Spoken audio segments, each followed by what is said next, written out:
Bismillah, alhamdulillah, jika video ini muncul di berandamu, ini adalah petunjuk dari Allah kepadamu.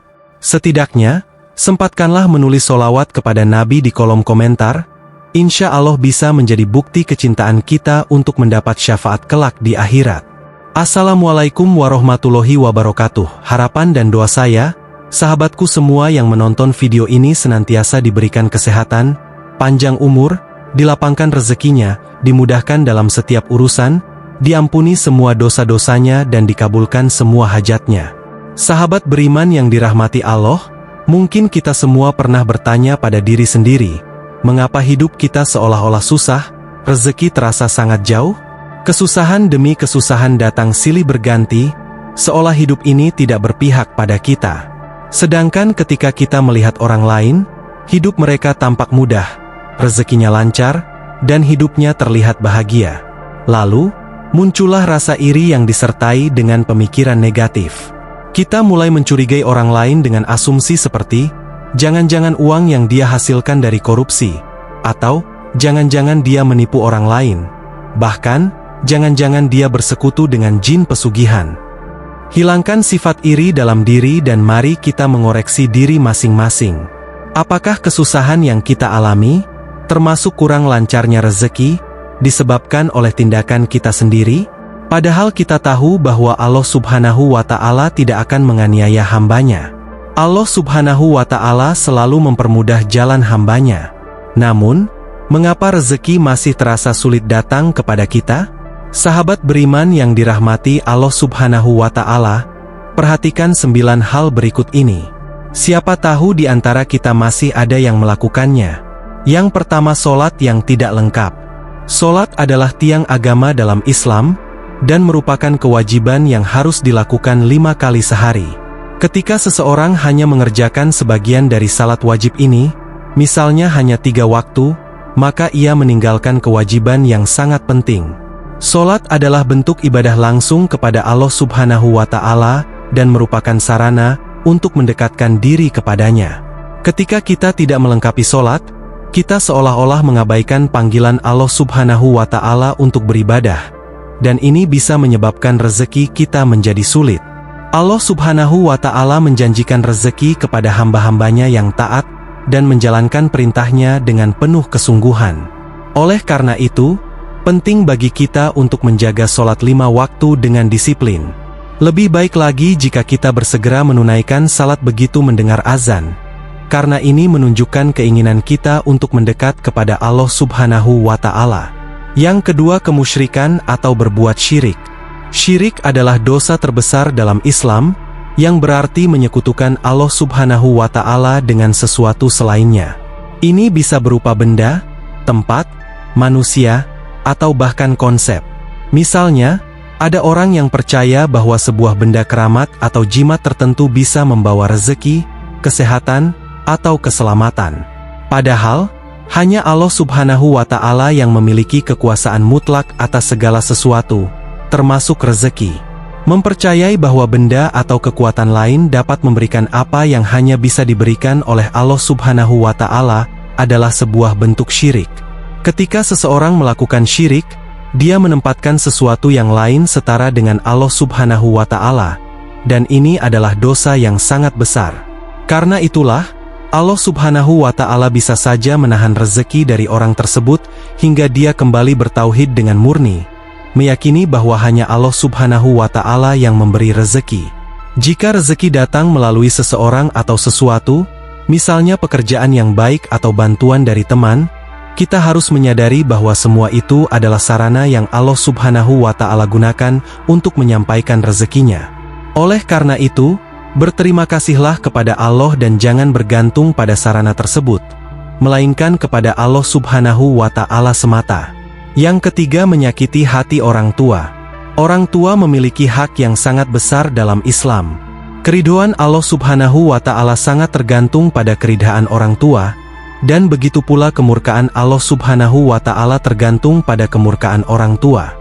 Menyakiti hati orang tua, baik secara sengaja maupun tidak sengaja, bisa menjadi penghalang bagi datangnya rezeki. Contoh menyakiti hati orang tua bisa berupa perilaku kasar, kata-kata yang menyakitkan, atau mengabaikan kebutuhan mereka, baik fisik maupun emosional. Jika kita pernah melakukan kesalahan atau menyakiti perasaan mereka, segeralah minta maaf dan berusaha memperbaiki hubungan. Jika orang tua kita sudah meninggal, doakan mereka dengan tulus, mohonkan ampunan untuk mereka, dan lakukan amal kebajikan atas nama mereka. Insya Allah, ini akan membuka pintu rezeki yang tertutup. Yang keempat, memakan harta yang bukan hak.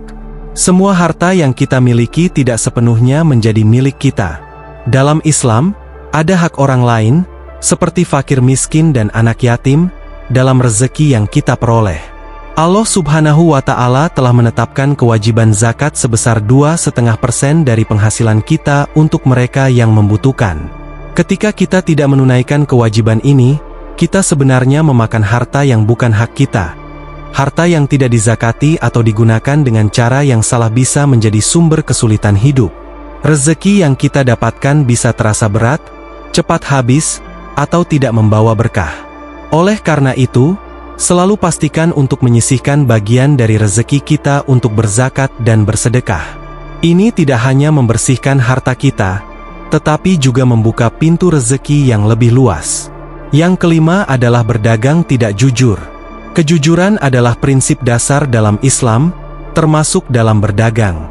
Ketika seseorang berdagang dengan cara yang tidak jujur, seperti mengurangi takaran, menyembunyikan cacat barang, atau menipu pembeli, dia sebenarnya sedang menanam benih keburukan yang akan kembali kepadanya. Mungkin dalam jangka pendek, orang tersebut merasakan keuntungan yang lebih besar, tetapi dalam jangka panjang, keburukan ini akan menutup pintu rezeki. Allah Subhanahu wa Ta'ala sangat mencintai hambanya yang jujur, dan kejujuran dalam berdagang akan membawa berkah. Meskipun pada awalnya mungkin terasa berat untuk jujur dan terbuka, terutama jika itu berarti keuntungan yang lebih kecil, Allah Subhanahu wa Ta'ala akan menggantinya dengan rezeki yang lebih baik dan lebih berkah. Kejujuran akan mendatangkan kepercayaan dari orang lain, dan ini akan membawa rezeki yang lebih banyak di masa depan. Yang keenam adalah memutuskan silaturahmi. Silaturahmi atau menjaga hubungan baik dengan kerabat dan keluarga adalah salah satu amalan yang sangat dianjurkan dalam Islam. Memutuskan silaturahmi, baik dengan alasan sepele maupun besar, dapat menjadi penghalang datangnya rezeki. Memutuskan silaturahmi bisa terjadi ketika seseorang tidak lagi berkomunikasi, menyimpan dendam, atau tidak mau berhubungan dengan anggota keluarga atau kerabat dekatnya. Allah Subhanahu wa Ta'ala menekankan pentingnya menjaga hubungan baik ini karena melalui silaturahmi, banyak kebaikan dan rezeki yang bisa mengalir. Misalnya, dengan bersilaturahmi, kita bisa mendapatkan bantuan, nasihat, atau bahkan peluang usaha yang tidak kita duga. Sebaliknya, jika kita memutuskan hubungan ini, Allah Subhanahu wa Ta'ala bisa menahan rezeki kita sebagai bentuk peringatan agar kita memperbaiki hubungan tersebut. Memperpanjang silaturahmi tidak hanya mendatangkan rezeki, tetapi juga memperpanjang umur dan keberkahan dalam hidup. Yang ketujuh adalah mengabaikan hak-hak tetangga. Tetangga memiliki hak-hak tertentu yang harus kita penuhi sebagai seorang muslim. Mengabaikan hak-hak tetangga, seperti tidak memberikan bantuan ketika mereka membutuhkan, tidak menyapa dengan baik, atau bahkan melakukan hal-hal yang mengganggu kenyamanan mereka, bisa menjadi alasan mengapa rezeki kita terhalang. Dalam Islam, menjaga hubungan baik dengan tetangga adalah tanda keimanan yang kuat. Allah Subhanahu wa Ta'ala mencintai hambanya yang menjaga hubungan baik dengan tetangganya dan selalu berusaha untuk tidak menimbulkan gangguan atau masalah bagi mereka. Jika kita melakukan hal-hal yang membuat tetangga merasa tidak nyaman, maka hal itu bisa mengundang murka Allah Subhanahu wa Ta'ala dan menyebabkan rezeki kita menjadi sempit. Sebaliknya, dengan memperhatikan hak-hak tetangga, seperti menolong ketika mereka membutuhkan atau bersikap ramah, Allah Subhanahu wa Ta'ala akan membukakan pintu rezeki dari arah yang tidak kita sangka-sangka. Yang kedelapan, hidup boros dan berlebihan. Boros dalam pengeluaran adalah sikap yang tidak disukai Allah Subhanahu wa Ta'ala. Hidup boros berarti mengeluarkan uang untuk hal-hal yang tidak perlu atau berlebihan dalam membelanjakan harta, tanpa mempertimbangkan manfaat dan kebutuhan. Sikap ini bisa membuat rezeki kita menjadi cepat habis dan tidak berkah. Hidup boros bisa menyebabkan kita terjebak dalam hutang, kehilangan kontrol atas keuangan, dan pada akhirnya kesulitan dalam memenuhi kebutuhan pokok. Islam mengajarkan kita untuk hidup sederhana dan hemat, yaitu dengan membelanjakan harta pada hal-hal yang bermanfaat dan sesuai kebutuhan. Dengan hidup hemat, kita bisa menyisihkan sebagian rezeki untuk ditabung, berinvestasi, atau disedekahkan kepada yang membutuhkan. Allah Subhanahu wa Ta'ala sangat menyukai hambanya yang mampu mengatur keuangan dengan bijak dan tidak hidup dalam pemborosan, karena ini menunjukkan rasa syukur atas rezeki yang diberikannya. Yang kesembilan, bermalas-malasan dalam bekerja. Bekerja keras dan bersungguh-sungguh adalah bagian dari ikhtiar yang harus dilakukan setiap muslim untuk mendapatkan rezeki yang halal dan berkah. Bermalas-malasan dalam bekerja, tidak disiplin, atau bahkan tidak mau berusaha sama sekali adalah sikap yang bisa menutup pintu rezeki. Allah Subhanahu wa Ta'ala mencintai hambanya yang berusaha dengan sungguh-sungguh dalam mencari nafkah, karena itu adalah bagian dari tanggung jawab sebagai pemimpin keluarga dan individu. Orang yang malas bekerja seringkali merasa bahwa rezeki mereka sempit dan hidup mereka penuh dengan kesulitan. Ini karena mereka tidak melakukan ikhtiar yang maksimal. Sebaliknya, mereka yang rajin dan disiplin dalam bekerja akan mendapati bahwa Allah Subhanahu wa Ta'ala memberkati usaha mereka dengan rezeki yang cukup dan berkah. Maka dari itu, penting bagi kita untuk selalu bersemangat dan berusaha semaksimal mungkin dalam pekerjaan yang kita lakukan, karena itulah kunci untuk membuka pintu rezeki yang luas. Sahabat beriman yang dirahmati Allah, memahami dan menjauhi hal-hal yang dapat menghambat rezeki sangat penting bagi setiap individu yang ingin mendapatkan kehidupan yang lebih baik dan berkah. Rezeki tidak hanya berupa materi, tetapi juga mencakup kesehatan, ketenangan, kebahagiaan, serta hubungan baik dengan orang lain. Oleh karena itu, kita perlu selalu introspeksi dan memperbaiki diri dalam menjalankan kehidupan sehari-hari, baik dalam hubungan dengan keluarga, tetangga, maupun lingkungan sekitar.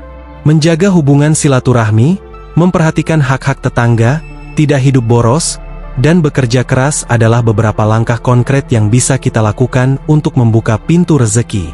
Di sisi lain, kita juga harus menghindari sifat malas, memutuskan silaturahmi, dan mengabaikan orang-orang di sekitar kita agar Allah Subhanahu wa Ta'ala senantiasa melimpahkan rahmat dan keberkahan dalam hidup kita. Dengan berusaha dan terus berdoa, semoga Allah Subhanahu wa Ta'ala senantiasa membuka pintu rezeki dari arah yang tak terduga dan memberikan keberkahan dalam setiap usaha kita. Demikian yang dapat saya sampaikan, semoga bermanfaat. Saya mohon maaf jika ada salah kata, yang benar datangnya dari Allah, hilaf dan keliru datangnya dari saya sebagai manusia biasa. Wassalamualaikum warahmatullahi wabarakatuh.